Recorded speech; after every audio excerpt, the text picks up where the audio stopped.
Trisha Long writes, "Hi guys, so I just watched the trailer for The Secret Life of Pets. I've never even heard of this movie until now. Did you guys see it? What did you think of it? Thanks and stay glorious." It's wonderful. But I honestly don't know. I'm a pet owner. I have a couple of dogs. I've always gone, oh, that's the perfect picture too. Here's the thing. This dog looks just like my dogs. I have 2 wiener dogs that look exactly the same coloring as this dog here. And you have to understand, my wife loves our dogs so much that when she sees them sleeping in a cute way, she cries. Like she cries. She really does. I'm not even joking. And Ashley has played with my dogs, actually. I have. They're so cute. One of them is obsessed with their ball. It's really adorable. And they do look identical. They look just like that. And here's the thing, too. So I'm home last night with my wife. And it's like, oh, let's watch the Secret Life of Pets trailer. And we put it up on the TV. And as this scene comes up, she starts to weep and cry. And then she goes, play it again. And she gets up off the couch and goes, sits down on the cross-legged on the floor in front of the TV. Play it again. And then she plays it again and cries and weeps. I thought this was really charming. I was just kind of ticked off to find out it's not coming out for another year. But it looks great. The Louis C.K. voice, you recognize his voice instantly, and Sarah Silverman's voice and all that kind of stuff too. I was totally enamored with it, but I don't know how effective the trailer is going to be for people who aren't pet owners. I am one, so I'm kind of skewed a little bit. Christian, what did you think? Well, it's what you just said. This movie comes out in a year, and if it was coming out in a couple of months, I'd be like, what is this movie about? All I see is really fun pets doing funny things, and if it looks like a cool viral video.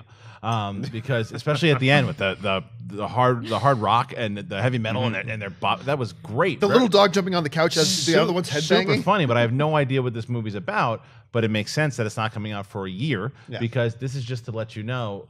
Again, when we see this full trailer in like 4 or 5 months, oh, I remember the first trailer. This is to put it in your minds. Absolutely for pet owners to go, that's amazing. It's clever, and they did something that was super clever right in the beginning. Is throw those Minions in there to let you know. Same people that did Minions. Very smart, because guess what comes out very soon? Minions. So you're going to have that. You're going to have an association with it. It's really smart marketing on the way that they did this trailer. But yeah, it was amazing. I know we're not doing buy or sell, but I would buy this just because I want another dog.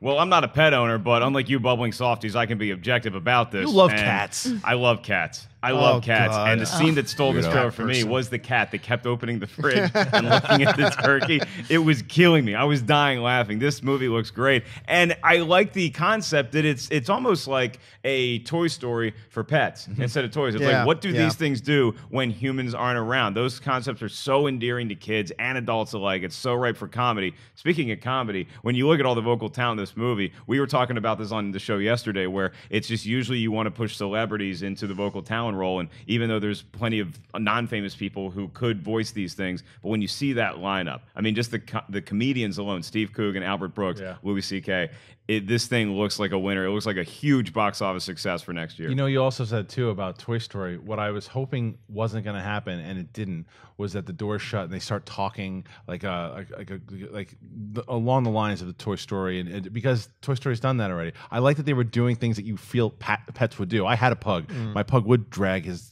ass on the floor and do all that stuff too. So like all of that is stuff that pets would like. If a pet could do that and scratch himself that way, that's hysterical. So I like it better that way. Can you see 2 hours? I mean, at some point they're going to have to communicate with each other. And would you rather have them talking, or would you rather have them thinking? I don't mind if they have like conversations and stuff too. Talking dogs is always funny. But I mean, as far as this particular trailer, they didn't rely on it to go, oh, Morty, did you see what? Blah, blah, blah. You know, like one of those types of conversations where it's like dogs can really talk to each other, and they're not just dopey fun things. No, they're dogs. They're fun. They're silly, and you see it. One of the things that really got me too is that the last trailer, and I didn't notice it the first time I saw this, but the last time I did, because they have 2 sets of name credits. There's one sheet of it, and then it goes to something else. Then it comes back, and there's another big list of names.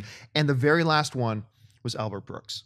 Right. And as soon as I saw the Albert Brooks one, I'm like, okay, I'm really into this now. Fantastic. Now, in this trailer, you had dogs, you had cats, you had fish, and you had birds. Those are like your 4. Those are the 4 quadrants of cool pets to have in your house. Will there be other pets? More exotic pets? Will there be a snake? There'll be a hamster. Maybe a snake eats the hamster. Probably going to be a hamster. You want Han Solo to die. You want the hamster to get eaten by the snake. You root for death.